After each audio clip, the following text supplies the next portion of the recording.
Hey guys, it's Tom Box here. Welcome to MST.TV. I'm coming at you from beyond the graveyard. And how did I get pushed into the graveyard? Well, last weekend I lost 2 Sky Strikers. That makes me feel great. I lost so bad, the fabric of space opened up and pushed me into the graveyard. So if you guys can activate a Monster Reborn at your nearest convenience in the comment section below, yeah, that'd be most helpful. But anyways, aside from that, this video is brought to you by the Patreons. I really appreciate you guys for supporting me and believing my ability to make videos for you guys. And of course, you guys can request proxies. You guys have access to all the proxies. And well, you can talk to me directly about YouTube stuff and how to make videos and all that other junk. But really love all of you. And most of that stuff will go into upgrading this channel continuously. And yeah, you guys are my life support basically. So that being said, let's talk about this video. This video we'll be talking about the weaknesses of Sky Strikers, because like any deck, no matter how high tier they are, they will have weaknesses, and you can main them, you can side them, depending on the representation at your own locals or your own tournaments that you're going to be participating in. Well, you can prepare yourself against that deck, and you guys can definitely leave down in the comment section below about how you guys would choose to deal with Sky Strikers. This is my list of floodgates. This is my list of hand traps. This is my list of going first, going second sides. This is just how to beat them, and these are just several of the card options you can use. And this video is not because I'm salty, because I am not a salty loser at all. I don't get salty. I just get really quiet and I stare at you until you feel very intimidated and feel very uncomfortable. So let's kick things off with Floodgates. For the Floodgates, we have Gozen Match and Rivalry with Warlords. Both of these are summon hinders because you can't go into your extra deck if you're completely locked out. And if you lock them out of their extra deck, they can't exactly play the recursion that's making them so strong. They have such strong recovery. Every turn they get to make a consistent play, gain advantage through re-adding Engage, adding Widow Anchors, using that to push forward and hopefully achieving their win condition. That's what they're really good at, but if you lock them out of that, they're really bummed out, and you can even consider using lose one turn as kind of a part of the option to negate them for the turn. But Gozen Match and Rivalry Warlords, they can't summon. Reason because you can't summon something that you don't have a matching target for. So if they're under Gozen, well, they're locked into one attribute, which normally would be Dark or Earth. But then that means they can't go into Kagari, they can't go into Shizuku, they can't go into Hayate. That's the limitation.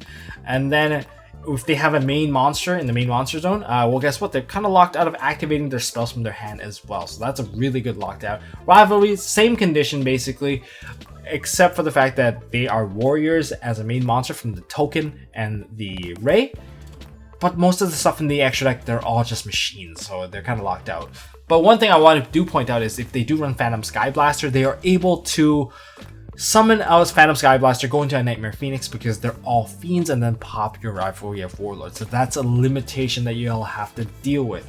The next Floodgate that you can consider would be lose one turn. Very effective if you don't need to run any special summon monster, because if you run that and you use that against your opponent, it's very devastating because the Nightmare monsters can't pop anymore. They become quite a bit of a dud. And then for the Kagari can't add back cards. Shizuku can't add that during the end phase. There's a lot of limitations that they're put on that, in terms of the stuff that they gain advantage, they're all nulled out at this point. Another Floodgate that you can also consider would be Skill Drain because you turn off all their effects. But a lot of this stuff, if they're able to fill the grave with 3 spells and then they can play Afterburner, that is going to just completely turn it off, and it's just not going to be the same anymore. Now, in terms of the last Floodgate, is the most obvious one. It's the one that slows the game completely down, and no matter how your opponent tries to deal with it, they're going to be stuck, and that is going to be Anti-Spell Fragrance. Anti-Spell Fragrance is extremely deadly because even if they play their Engage or Search cards, it's not going to benefit them because they can't activate the card right away, and they're again another turn behind as they keep playing like that. I guess similarly you can use Imperial Iron Wall, but if you're playing a lot of spells, I've seen a lot of people just die to Imperial Iron Wall because they just weren't ready for it. So yeah, that's something to be aware of. But these were the Floodgate choices. Some of these can go first or second, especially those who can actually remove stuff off the field, or if you activate it later on when they try to survive, yeah, that's a really good limitation that you can put your opponent on. So yeah, that's something to very much be aware of. And the best thing to do is if you lock your opponent out while they have a monster and then you flip the floodgate and then they're stuck with it, you can use that time to gain advantage and then push forward afterwards. Yeah, so that's how you're supposed to play the floodgates.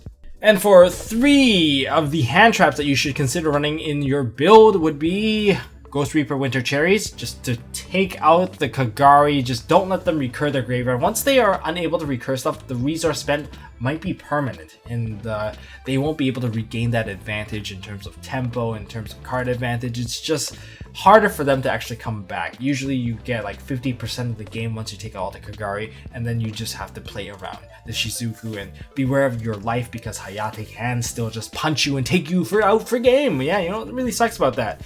Next, there's Droll. Just as much as you can stop them from playing, the better. So the earlier you can Droll, the happier it is for you because they have to end their turn a bit early. And you don't want them to fill their grave up with cards because once they do, that Widow Anchor is not only going to negate you, it's going to steal your cards. And the Engage is going to massively, massively help them plus. And then there's Ash Blossom Joyous Spring. How do you use this card? Don't use it on Engage unless it's the only card they have in their hand and they need it to keep playing. It's situational.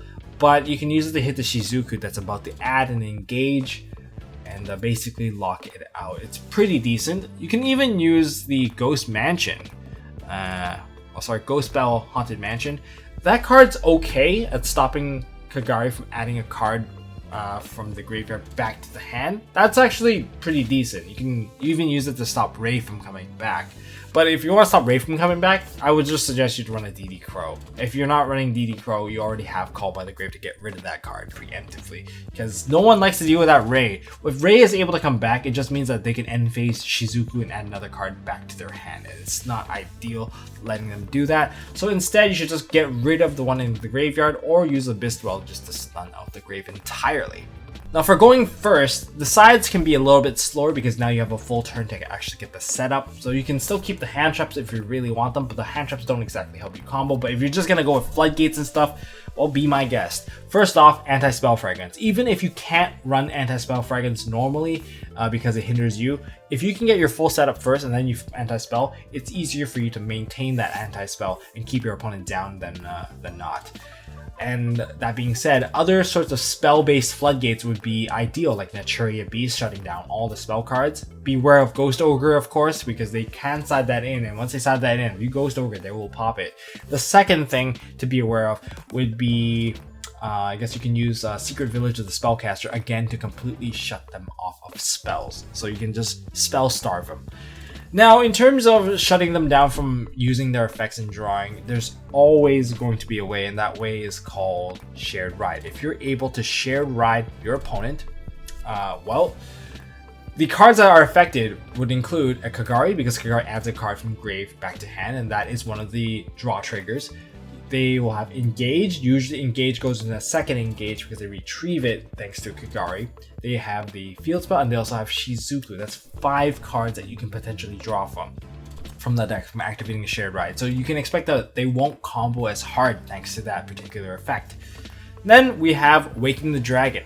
Waking the Dragon is a pretty decent side to go in, or you can even main it because people love popping the back row, especially with Nightmare Phoenix. Oh, there's a back row, let's just pop it for free and get a draw. Yeah, you can get punished on that. You can either summon out a Naturia Exterio. I prefer Exterio for now because if the other side is able to make, well, if they're able to make a Boral Sword, it will run over the Ulti Falcon. And I don't like the fact that I'll get run over by an Ulti Falcon. And other things that you can side would be Heavy Storm Duster, so that you don't have to pay cost to pop multiple back row. Especially if you're playing like Trick Stars or stuff that feels very threatening to your opponent, where they're like, oh, I should set everything before I start playing. Well, you can probably pop the first 2 cards that they set, because those 2 are going to be cards that aren't quick play spells, because if they set their quick play spells, they already screwed up. So you can use Heavy Storm Dusters to pop those off. And of course, you can use another counter trap card, which would be Curse Seal of the Forbidden Spell. If you can use this on their Engage or the Widow Anchor, that is ideal. Very tasty, complete shutdown. You use on the Engage, they have a much slower time with the deck. You hit their Widow Anchor, they are just unable to control you during your own turn. So they're left with only hand traps. So that just gives you a much bigger opportunity to make your play And well, without Widow Anchor on their own turn, they can't steal your stuff and make boards with it either. So yeah, I love doing that to my opponent. Alright, for going second, you just want to have as much interaction on the very first turn as possible, which is why hand traps are ideal. Whatever hand trap that was mentioned before, going second is the turn for you to actually put these in. Now, in terms of other cards, I have cards like Mind Control. Ideally, this card is used for breaking boards. Even if you don't get a good hand trap, if you have Mind Control, you can probably play through various cards, especially when Ray is in the graveyard. Mind Control is very good to deal with the extra deck, extra zone monster, because you take that monster, they're not able to summon Ray again, and they have to find another way to keep pushing forward. But if you let them bring out the Ray by destroying or removing their monster from the extra monster zone, then that's a different story. Then they're able to well, special summon Kagari, or they're able to special summon out the Shizuku and forward their turn by 1, or help them gain a +1 advantage along the way. It's just not a situation that you want to be in. Next, we have Call by the Grave. Just use it like a DD Crow, or sometimes protect yourself from like hand traps. That's what it is. Take away the Ray so that you don't have to think about it anymore. Next up, we have Hatrunade. The Sky Striker deck really hates being forced into activation because it's mainly just Widow Anchors that's going to interact with you, or it's Ego Booster. But you can force the Ego Booster and then you'll be like, okay, he has Ego Booster. You can probably predict that. And if they make it so that the monster cannot be destroyed by battle, well, then you can force multiple attacks on that one monster without proccing a Ray. So that's okay. That's like a best of a bad situation. But Hatrunade taking away all the Widow Anchors makes your turn much safer to play, much safer to combo, and they can only use hand traps to stop you. Next card is Evenly Match. It's because they like to set everything, just evenly match them. And finally, the last choice I would say is a Kaiju. Throw a Kaiju at them because it puts a monster into their main monster zone, which gives you the freedom to activate cards. Some of these players, they are running Strike, so just be careful of that. But that being said, you are able to basically play without the worry of a Widow Anchor getting in the way. So that's all I got for my suggestions against countering that Sky Striker deck. Expecting Widow Anchors everywhere. If you can play a non-targeting monster, I would say play that non-targeting monster. If you have an indestructible monster, play that indestructible monster. I don't know. What are your guys' thoughts on some of my choices against them? Please leave it down in the comment section below. I'd love to hear your thoughts. And if you guys enjoyed this video, hit me up with a thumbs up. If you guys want to see more stuff from MST.TV, hit that subscribe button and click on some of the videos on the right. And as always, don't forget to hold on to your MST.TV. Hey guys, thanks for watching. If you like this video, please drop us a like so we know we are doing a good job, and you can also subscribe to MST.TV for more fantastic videos by clicking on the button on the left. Don't forget to check out our partners at Imperium Duelist. They make really high quality mats, including some of my own limited edition release stuff. And if you want to check out one of our past videos, click here on the right. As always, don't forget to hold on to your MST.TV, and I'll see you next time.